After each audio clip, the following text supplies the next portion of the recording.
오늘은 선하고 의로운 아리마대 요셉, 선하고 의로운 아리마대 요셉 이런 제목으로 하나님 말씀 나누도록 하겠습니다. 오늘 말씀은 예수님의 무덤을 제공한 사람 아리마대 요셉에 대한 설명이 나옵니다. 우리가 이제 요한복음에서도 그가 예수님을 찾아왔었다라는 부분을 보죠. 그래서 유명한 요한복음 3장 16절 그게 이제 이 아리마대 요셉이랑 했던 그런 말씀이죠.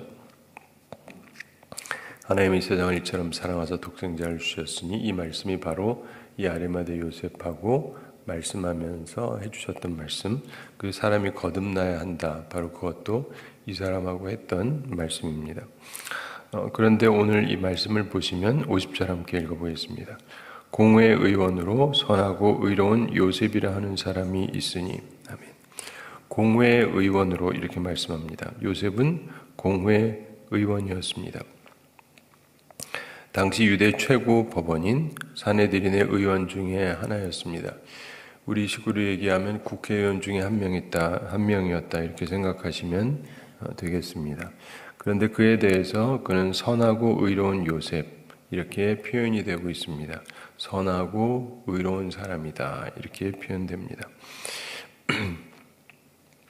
성경 말씀에 의해서 선한 사람이다 그리고 의로운 사람이다 이런 평가를 받는다는 것은 굉장히 귀한 것이죠. 저 사람은 선하다 그러면 뭐 생각하는 거나 말하는 거나 행동하는 것이나 선하다 쉽게 말해서 착하다 이런 얘기죠. 이제 저 사람은 참 착한 사람이다. 그리고 또한 동시에 의로운 사람이다. 이렇게 얘기합니다. 착하다와 의롭다는 꼭 동일한 것이 아니죠.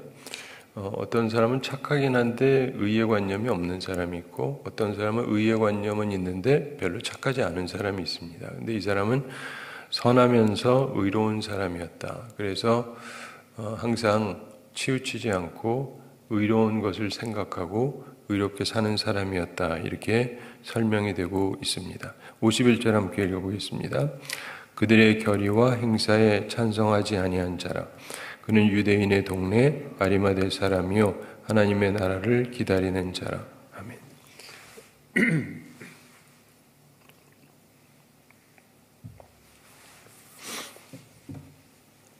그들의 결의와 행사에 찬성하지 아니한 자다. 이런 말이 나오는데 이게 괄호가 있죠. 괄호 열고 그들의 결의와 행사에 찬성하지 아니한 자라 괄호 닫고 이렇게 되어 있습니다. 이 괄호에 있다라고 하는 것은 본래 원문에는 없다는 뜻입니다. 그리고 이건 그냥 참조다 이렇게 보시면 됩니다. 성경은 우리가 원문을 갖고 있지 못합니다. 사실 다 사본인데 사본 가운데 모든 것에 다 기록되어 있다면 당연히 원문에도 있겠죠. 근데 어떤 사본에는 있고 어떤 사본에는 없으면 이 얘기는 원본에 없을 것이다. 이렇게 우리들이 봅니다. 그래서 이렇게 괄호치고 한 내용들을 보면 거의 다 설명입니다. 설명이어서 이후에 누군가가 집어넣은 것으로 여겨지게 되는데 그러니까 이건 성경 말씀으로 볼 건 아니고 그냥 참조로 볼 내용입니다. 당연히 이 사람이 그런 일에 찬성하지 않았겠죠. 아마도 그 자리에 참석도 안 했을 수 있습니다. 그러면서 그는 유대인의 동네 아리마대 사람이요 이렇게 말씀이 됩니다. 유대인 동네 아리마대 여기는 아마도 사무엘의 고향 라마를 뜻하는 것이다 이렇게 사람들이 봅니다. 이 아리마대 사람인데 하나님의 나라를 기다리는 자라 이렇게 설명하고 있습니다. 그의 소망을 설명하는 것이죠. 그리고 그의 신앙적인 온전한 자세를 말하고 있습니다. 나는 무엇을 기다리고 있는가? 우리나라가 선진국이 되고 그 다음에 우리나라에서 그 1년에 벌게 되는 그 돈이 얼마가 되고 어쩌고 저쩌고 뭐 이런 것들이냐 아니면 하나님의 나라를 소망하느냐 비슷할 수도 있지만 굉장히 다를 수 있죠.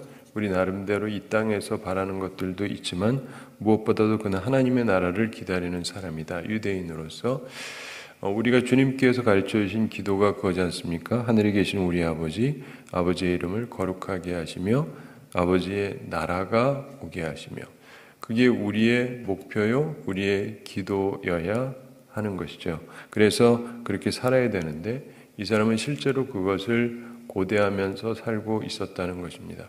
여러분은 어떠신지 모르겠는데 우리나라 기독교인이 예전에 비해서 비율로는 꽤 많아진 건 사실입니다. 그래서 현재 우리나라가 불교를 따라잡아서 한국의 1위 종교가 기독교다 이렇게 표현되고 있습니다. 물론 뭐 다 이것저것 합친 거긴 하지만, 그런데 그러니까 좀 많다라고 하는데 예전에 비해서 제가 어릴 때보다는 수가 좀 더 많아진 건 사실이기는 한데, 그러나 한국 전체적으로 보면은 기독교화 되었다라고 볼 수는 없죠. 뭐 당연히 아니고 뭐 절반 가까이 도달한 적도 없고 그렇기 때문에 멀었다 이렇게 볼 수가 있습니다. 근데 여러분들이 바라는 바는 우리나라가 완전히 기독교화가 되어서 하나님을 온전히 섬기는 나라가 되는 것을 바라고 계시나요? 제가 보면 우리나라에 있는 많은 기독교인들이 별로 바라고 있지 않은 것 같습니다. 그게 관심사가 아니에요. 관심사가 아닙니다. 하나님의 나라를 정말 기다리는 사람인가? 그냥 나라만 잘 돌아가면 돼요. 많은 사람들에게 대통령이 좀 괜찮은 사람이 서서 나라 잘 다스리고 잘만 돌아가기만 하면 돼요. 경제만 좋으면 돼요. 내가 먹고 살기 괜찮으면 돼요. 내가 좋은 집에 살면 되고 우리 애들도 뭐 좋은 직장에 다니면 되고 그냥 이렇게 해서 편안하게 이 세상에서 별탈 없이 살면 되고 북한에 위험이 없으면 좋고 이런 식으로 그냥 그게 다, 그거는 교회 안 다니는 사람도 갖고 있는 생각이지 않습니까?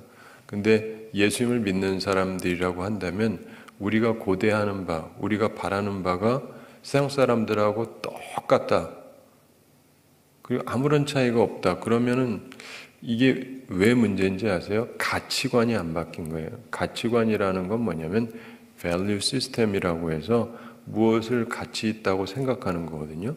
근데 가치 있다고 생각하는 게 당연히 변화가 생겨야 마땅한 것인데, 가치 있다라고 생각하는 게 변화가 생기지 않았다면 이 사람은 안 바뀐 거예요. 그럼 예수를 믿으면 새로운 피조물이 된다 그랬는데 생각이 바뀐 게 없어요.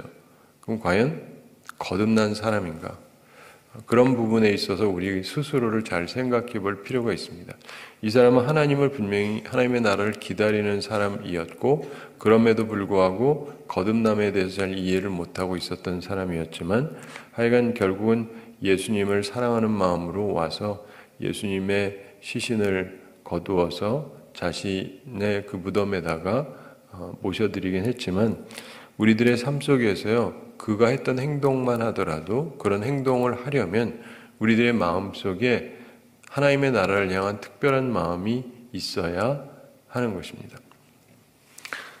제가 오늘 수요일인데 그 12시에 연대에서 이제 신과 학생들 거기 예배 드리는데 와서 설교해 달라고 그래서 이제 가게 되는데 생각을 많이 하게 됩니다. 사실 그쪽은 이제 한 번도 안 가봐가지고 어떤 사람들인지 무슨 생각을 하는지를 모르니까 무슨 설교를 어떻게 해야 좋을지 굉장히 생각을 많이 하게 되는데, 그러면서도 이제 생각을 하죠. 어쨌든 뭐 신학을 공부하는 사람들이니까 그런 쪽으로 생각하면서 이야기를 해야 되겠죠. 근데 사랑하는 성도들은 우리가 살아가면서 기억해야 되는 것은 정말 하나님의 나라를 고대하는 마음이 있는가? 우리가 있는 이 지역에서 모든 사람들이 주일날 모여서 예배 볼 수 있는 시설이 돼 있나? 전혀 안 돼 있습니다. 우리가 이제 이 교산이라는 지역에 이제 발전하게 되는데 거기에도 이제 종교 시설 이제 들어갈 수 있는 땅들이 있어요. 근데 거기 있는 거 가지고 해봤자 거기 들어올 사람들의 소수밖에 예배를 드릴 수가 없어요. 거기에 대해서 안타깝게 생각하는 사람 보셨습니까? 한 명도 못 봤어요. 거기에 새로운 도시가 생긴다. 거기 가서 나도 아파트 하나 얻으면 좋겠다. 되면 로또니까. 뭐 이런 생각들은 하는데 거기에 수많은 사람들이 들어오게 되는데 그럼 거기 그쪽에 본래 교회가 있었거든요. 근데 이 교회들이 수용되고 그 다음에 새로 교회가 서야 되는데 거기 있는 많은 교회들이 이제 수용되고 나면 다시 지을 힘이 없어요. 많은 교회가. 뭐 어쨌든 또 지어야 되고 또 딴 데서라도 올 수도 있고 그렇긴 한데 하여간 지금 국가적으로 이렇게 준비해 놓은 그 부분 정도 가지고는 소수밖에 예배를 드릴 수가 없어요. 그런데 그렇다고 한다면은 참 안타깝다. 교회가 잘 서야 되는데 거기에도 믿음의 사람들이 많이 서야 되는데 이런 얘기를 제가 전혀 듣지를 못해요. 이 하남에 살면서 그러면서 제가 느끼는 건 그저 잘 먹고 잘 사는 것밖에 관심이 없고 내 돈 생기는 것밖에 관심이 없고 하나님의 나라를 위해서는 왜 이렇게 아무 생각들이 없으신가? 참 희한하다 이런 생각을 합니다. 근데 여러분은 이 아리마대 요셉처럼 그래도 그런 생각들을 좀 하시게 되기를 바랍니다. 52절 함께 읽어보겠습니다. 그가 빌라도에게 가서 예수의 시체를 달라 하여. 이 부분이 굉장히 중요한 부분입니다. 그는 예수님을 존경했습니다. 우리가 요한복음을 봐도 그걸 알 수가 있는데 그런데 유대인들을 두려워했습니다. 그래서 이 사람은 소위 숨은 제자였습니다. 그러니까 드러내놓고 예수님을 좋아한다고 말하기를 좀 힘들어했던 사람입니다. 그런 그가 예수님의 시체를 달라라고 한 것은 그가 변화됐다라고 하는 증거입니다. 예수님의 죽음은 그의 삶의 행동에 변화를 가져왔습니다. 우리가 살면서 보면 어떤 특정한 일이 생겼을 때 그것이 우리 삶에 변화를 가지고 올 수 있는 중요한 일이 되고는 하는데 그는 더 이상 비겁하고 무력한 사람이 아니고 용기를 내어서 움직이기 시작한 것입니다. 그냥 생각하면 뭐 그게 용감하냐 이럴 수 있지만 아니요. 그가 했던 행동은 굉장히 용감한 행동이었습니다. 진정한 용기가 없으면 절대로 할 수 없는 일을 그가 한 것입니다. 우선 그 당시 로마법에 의하면 사형당한 사람의 시체는 매장할 권리가 없었습니다.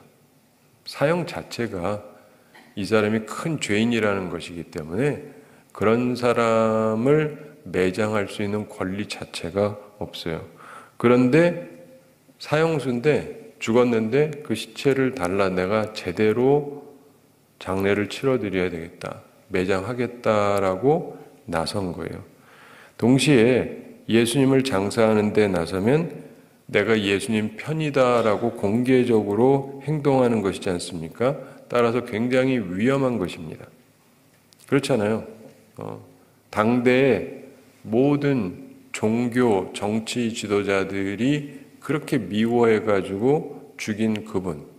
근데 내가 그분 편이라고 하는 것을 공개적으로 드러내는 행동이에요. 굉장히 위험한 일입니다. 사람이 자기 몸을 생각하고 자기 안전을 생각하면 절대로 해서는 안 되는 일인 것입니다. 그냥 뭐 모르는 척하고 지나가면 딱 맞는 일인 거죠. 근데 자기가 빌라도한테 가서 예수님의 시체를 좀 달라고 부탁을 합니다. 그 사실은 공회에 알려지게 되겠죠. 우리 식으로 하면 국회에 알려지게 되겠죠. 국회가 가장 싫어하는 우리나라의 최고의 공적이다. 그래서 그를 사형을 시켰다. 그런데 그 뭐 제대로 묻으면 안 되는데 자기가 자기 걸로 준비한 최고의 몇 자리에다 이분을 모시겠다. 뭐 이렇게 나오는 거예요. 이걸 보면은 그는 더 이상 자리에 연연해하고 있지 않은 것입니다. 정치적인 위험을 감수한 것이죠. 인생을 살면서 보면 중요한 순간에 자리에 연연하지 않고 정치적인 위험을 감수하고 그래야 역사에 남습니다. 아리마대 요셉 우리 잘 모르잖아요. 요한복음에 한번 설명이 나오고 여기 나오는데 그가 했던 이 행동이 역사상 우리에게 계속 남죠. 그가 이 일을 했다. 그럼 남을 만한 행동을 한 거예요. 53절 함께 읽어보겠습니다. 이를 내려 세마포로 싸고 아직 사람을 장사한 일이 없는 바위에 판 무덤에 넣어두니. 아멘. 이를 내려 세마포로 싸고, 시체가 달려 있는데 이제 내려야 되니까 시체를 달라고 얘기하고 이를 내려서 세마포로 쌌다, 이렇게 되어 있습니다. 저는 어렸을 때는 세마포가 뭔지를 모르니까 잘 모르잖아요. 비단도 뭔지 모르고 아무것도 모르고, 세마포로 쌌다 그러니까 그런가 보다라고만 생각을 했습니다. 그리고 많은 분들이 사실 이런 표현을 우리가 잘 안 쓰니까 한국 사회에서도 뭔지를 잘 모르죠. 그냥 죽을 때 싸는 천인가 보다 이렇게 생각하는 경향이 있는데, 그게 그런 게 아니고요. 이거 굉장히 귀한 것입니다. 귀한 거예요. 부자하고 귀족들의 옷, 그리고 제사장의 옷에 사용하는 천이에요. 귀족들이 입는, 그리고 진짜 부자들이 입는, 그리고 제사장의 옷에 사용하는 이 옷감이 세마포입니다. 귀한 천으로 예수님의 몸을 감싼 거예요. 싸구려 천 갖다가 싼 게 아니에요. 그걸 잘 기억하셔야 됩니다. 대충 한 게 아니라 자기로서는 최선을 다해서 예수님의 장례를 준비한 것입니다. 그러면서 아직 사람을 장사한 일이 없는 바위에 판 무덤에, 이것은 부자들이 사용하는 무덤인데 거기에 넣어두니 장사했다는 이야기죠.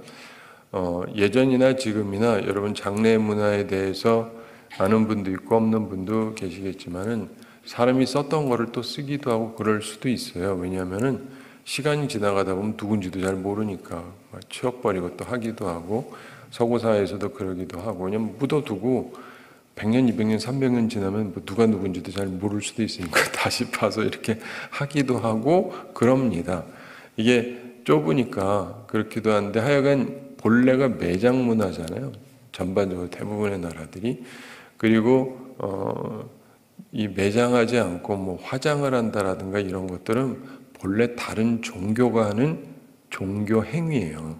오늘날 이제 한국 교회에서 화장을 굉장히 많이 하고 굉장히 당연하게 여기는데 그건 기독교 문화가 아니에요.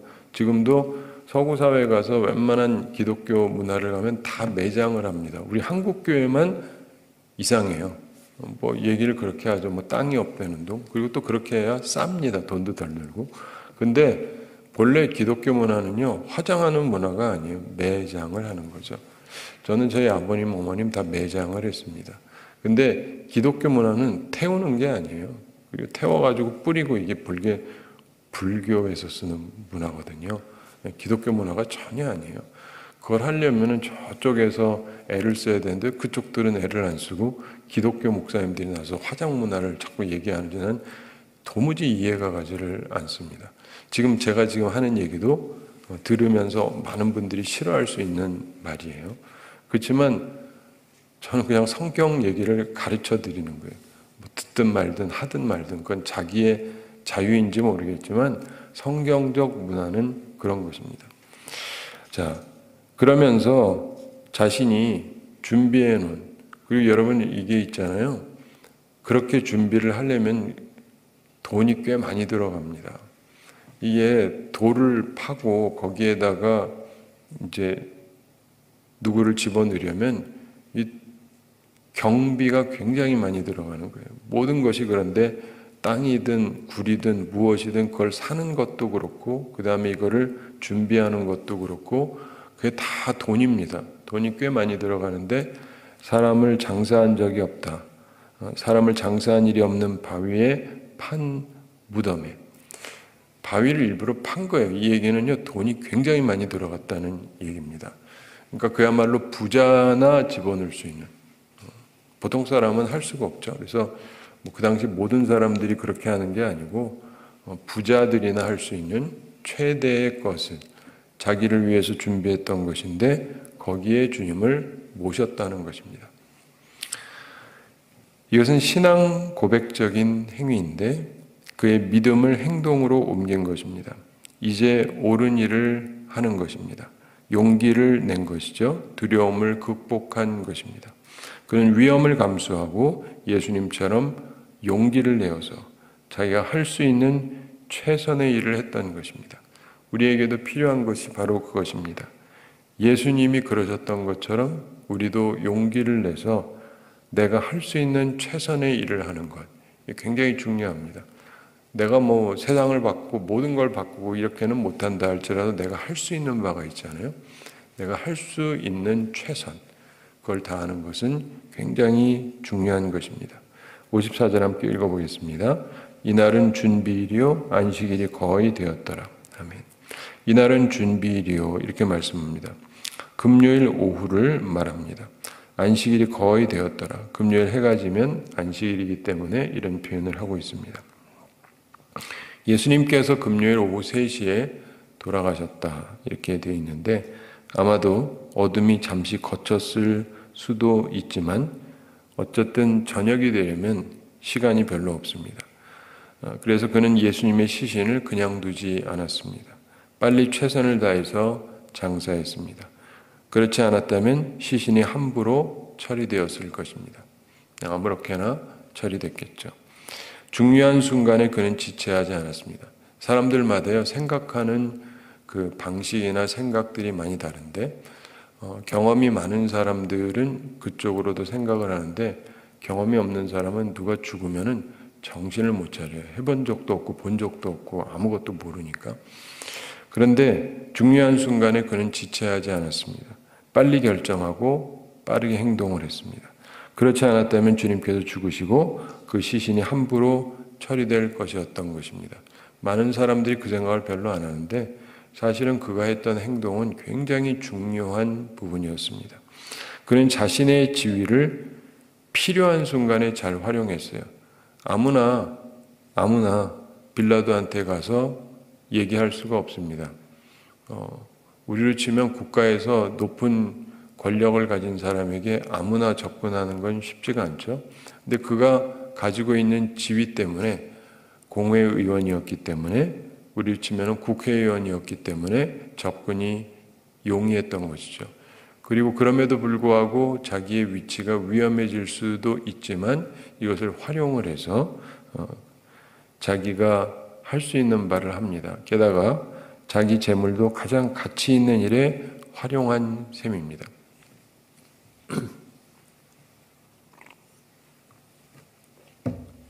저는 이제 한국에 있다가 미국에 가서 살면서 부모님이 돌아가실 때가 되니까 아버님이 먼저 돌아가셨는데 그러면 이제 장례를 치러야 되잖아요. 장례를 치러야 되는데 장지가 필요하고 근데 이게 돈이 꽤 비싸요. 땅값 자체가 사람 들어가는 데가 별로 크지 않은데 땅값이 비쌉니다. 그것도 뭐냐에 따라서 이제 급수가 있어가지고 그러면은 이제 그걸 준비해야 되죠. 그 밖에 다른 것들도 하게 되는데 그런데 그러다 보니까 미국 문화가 땅도 미리 분양받는 게 있어요. 우리 아파트 분양받죠? 뭐 이런 것처럼 할 수가 있어요.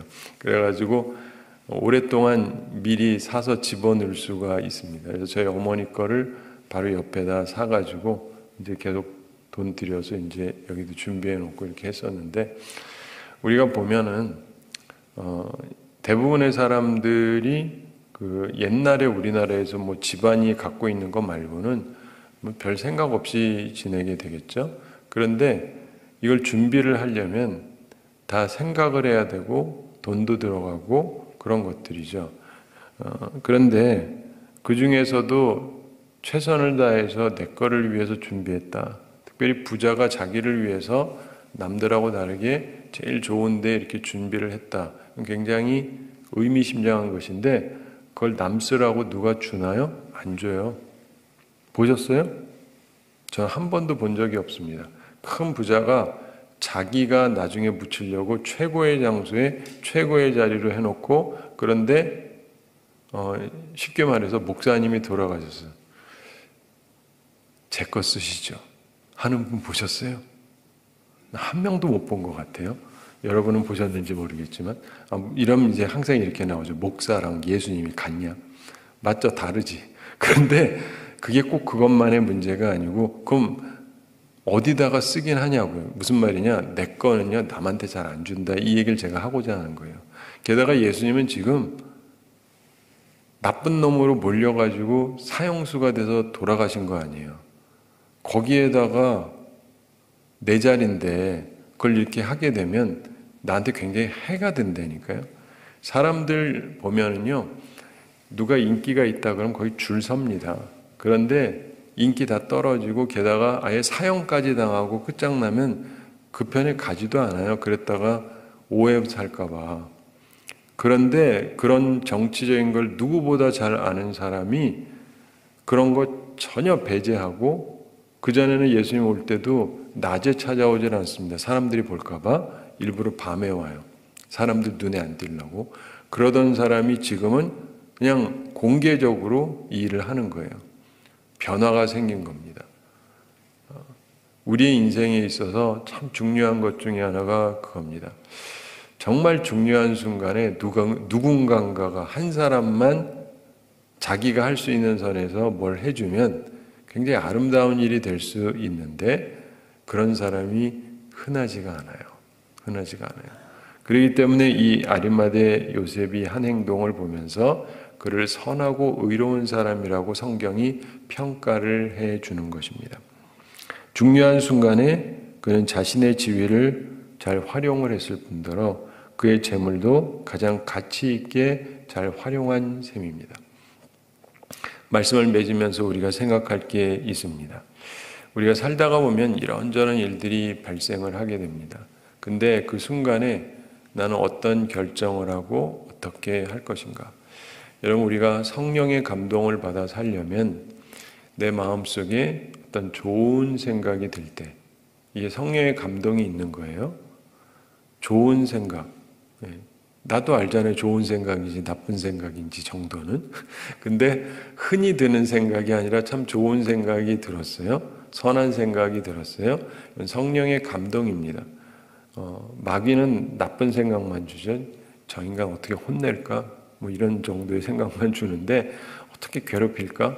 그런 거 말고 성령께서 주시는 감동은 항상 선해요. 선한 감동이 있을 때 그거를 무시하지 말고 따라 하셔야 돼요.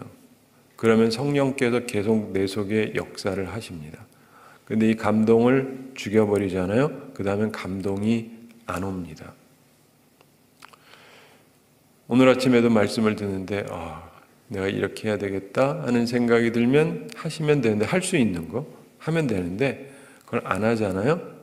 그러면은 감동이 점점 안 오다 그 다음에는 어떠한 감동도 없어요. 여러분은 어떠세요? 요즘에 신앙생활 하는데 하나님께서 나한테 주시는 선한 감동들이 있습니까? 대부분의 사람들에게 거의 없어요. 왜요? 주님께서 말씀을 통해서 뭔가를 주실 때 그때 선한 감동을 가지고 움직여야 이게 계속 양심과 선한 양심과 성령이 합력하면서 움직여지게 되는데, 이거를 한 번, 두 번 무시하다 보면은 이게 성령의 불이 꺼져버리는 거예요. 불이 꺼져버려요. 불이 붙는 듯 하다가 꺼져버립니다. 기름을 태우질 않으니까, 내 노력을 안 하니까. 그러면 그 다음엔 아무런 감동이 안 와요. 교회 와서 말씀을 들어도 그냥 그런가 보다. 좋다. 끝.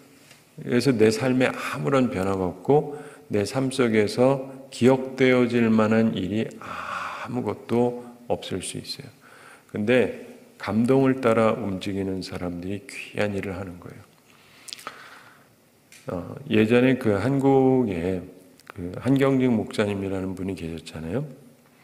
그분의 얘기 중에 유명한 얘기 중에 하나가, 한 번은 이제 그 교회가 큰 교회 목사님이니까 교회가 좀 커지면 도와달라는 분들이 꽤 많이 와요. 근데 한국에서 당시 제일 큰 교회를 목회하고 있었으니까 이제 시골에서 목회하는 어떤 분이 와가지고 좀 도움을 요청했습니다. 근데 목사님이 그때 마침 누가 나한테 쓰라고 돈을 줬는데 이거 갖다 쓰라고 그리고 줬답니다. 근데 이분이 받아가지고 고맙습니다 하고 이제 가는데, 가다가 이제 보게 되잖아요. 돈이 얼마 들었는지. 봤는데 돈이 너무 큰 거예요. 너무 커가지고 목사님 혹시 잘못 주신 거 아닌가 해가지고 다시 왔답니다. 그래가지고 목사님, 제가 이 돈을 받았는데 이거 실수로 주신 딴 봉투 주신 것 같은데 그랬더니 목사님은 아니라고, 그냥 갖다가 쓰시라고 그러더라는 거예요. 근데 이분은 뭐냐면 주님께서 내게 주신 걸 이렇게 흘려서 요단강이 그런 것처럼 하나님의 은혜를 받아서 이렇게 흘려보내듯이 그분에게 쓰시라고 필요한 분에게 드린 거라고 이런 얘기를 해서 그분이 너무 감사하니까 사람들에게 나와가지고 막 얘기를 해가지고 굉장히 많이 알려져 있는 얘기 중에 하나예요. 대단하신 분이다. 근데 제가 한경직 목사님 때 거기 있었던 교인은 아는데 영락교회 장로님 하셨던 분이에요. 그 얘기를 했더니 하는 말이 자기는 그 얘기를 전혀 몰랐대요. 그 교회 다니는데 목사님이 그런 얘기를 교회에서 한 적이 없어가지고 아무도 몰랐다는 거예요. 그런 일을 하시는 줄도 몰랐는데 밖에 나와 보니까 그런 얘기들 하고 있더라고요. 이해가 되세요? 네. 그러니까 이분이 뭐 자랑하느라고 뭐 하는 게 아니고 그냥 내가 있으니까 누가 목사님 쓰시라고 줬는데 딴 분에게 드리고 그러면서 그런 선한 일을 했던 것인데 우리가 인생을 살아가면서 보면은요, 내게 주어진 것을 가지고 선하게 활용할 것인가? 이것은 굉장히 중요한 부분 중에 하나입니다. 그리고 그렇다고 해서 이 돕는 일도요, 쉬운 일은 아닙니다. 구제하고 돕고 전도하고 선교하는 거 다 매우 귀하고 선한 일이긴 한데 여기에도 분별력이 항상 필요해요. 왜냐하면 그 중에는 가짜도 있고 이상한 사람도 있고 별의별 사람들이 다 있습니다. 제가 언젠가 말씀드렸는지 모르겠는데 저희 아버님이 강남에서 목회를 하고 계셨는데 어느 날 저녁에 토요일 저녁인가 어떤 부부가 찾아왔어요. 갑자기. 그러면서 와가지고 자기들이 시골에서 목회를 하는데 전도사인데 너무 어려워가지고 살기가 힘들다는 거예요. 그래서 쉽게 말해서 도와달라는 거죠. 도와달라는 거. 근데 저희는 전 잘 모르지만 집에 돈을 쌓아놓고 있는 목사님이 아니었기 때문에 알겠는데 내가 현재 돈이 없으니까 그러면 주소랑 얘기해 주면 내가 이제 교회 가다 얘기해서 그 교회 찾아서 도와드리겠다고 그랬더니 아니라고 그러면서 그냥 돈 조금 달라고 그러더래요. 그래서 내가 현금이 없다고 그랬더니 그냥 막 욕을 하고 말이야 큰 교회 목사가 말이야 강남에 있는 목사가 말이야 이렇게 무슨 말인지 아시겠죠? 그러면서 막 욕을 하고 하여간 그러고는 갔는데 조금 줬는지 안 줬는지는 잘 모르겠어요. 근데 그러고 나서 좀 있다가 어디서 전화가 온 거예요. 목사님 하면서 전화 왔는데 강남 지역에 어느 다른 목사님이 전화 왔어요. 두 부부가 혹시 찾아오면 그 사기꾼이니까 속지 마세요. 이분이 이미 당한 거예요. 알아보니까 목회자가 아니에요. 별의별 사람들이 다 있습니다. 그래서 그냥 감동받아가지고 줬는데 알고 봤더니 사기더라 하는 경우도 있어요. 생각보다. 전도나 선교지에서도 그렇고 별의별 사람들이 다 있습니다. 그래서 무조건 그냥 그럼 그런가 보다 해가지고 막 하는 게 잘하는 게 아니고 그래서 정확한 판단을 해야 돼요. 근데 이 아리마대 요셉이 그냥 기분 따라서 한번 좋은 일 했다가 아니라 예수님을 충분히 알고 있잖아요. 충분히 알고 있거든요. 그러면서 자기 나름대로의 결단을 내린 것이죠. 그래서 우리에게도 이게 굉장히 중요합니다. 아무 데서나 아무렇게나 움직이라는 것은 아니지만 내가 할 수 있는 선에서 선을 베풀고 그래서 보통 사람들에게 할 때는요. 이게 속았다라도 상관없는 선에서 하시는 게 좋고 크게 하는 거는요. 확실히 확인하고 하는 게 좋습니다. 안 그러면 진짜 누군가한테 필요한 사람한테 주지 않고 불필요한 사람한테 사기당한 것밖에 안 되니까. 그래서요.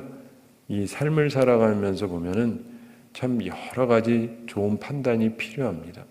여러분도 좋은 판단력을 가지시고 주님께 지혜를 달라고 그러시고 내가 갖고 있는 힘과 내가 갖고 있는 돈과 이런 것들을 제대로 잘 활용을 해서 선하게 오늘도 살아가시고 그래서 하나님께 영광 돌리며 살아가는 우리 모두가 되기를 바랍니다.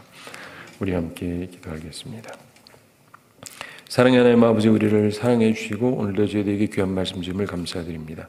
선하고 의로운 아리마대의 요셉 그가 받았던 평가처럼 우리도 그런 평가를 받을 수 있는 사람들이 되게 하여 주시옵소서. 우리들이 선한 사람이 되고 또 의로운 사람이 되게 하여 주시옵소서. 어리석은 사람이 되지 말게 해주시고 주의 성령께서 우리를 감화 감동하실 때 그 감동 따라서 선을 행하며 살아가게 하여 주시고 오늘 하루를 지낼 때에도 하나님께서 주시는 선한 감동을 따라서 온전하게 살아가게 하여 주시옵소서. 주님, 저희들을 사랑해 주시고 주님의 은혜 가운데 항상 거하며 살아가게 하여 주시고 저희가 항상 하나님의 나라와 의를 먼저 구하게 해주시고 하나님께서 우리 성도들 기억하셔서 영육간에 강건케 해주시고 일용할 양식 공급해 주시고 시험에 들지 않고 악과 싸워 이기는 주의 용사들 다 되게 하여 주시옵소서.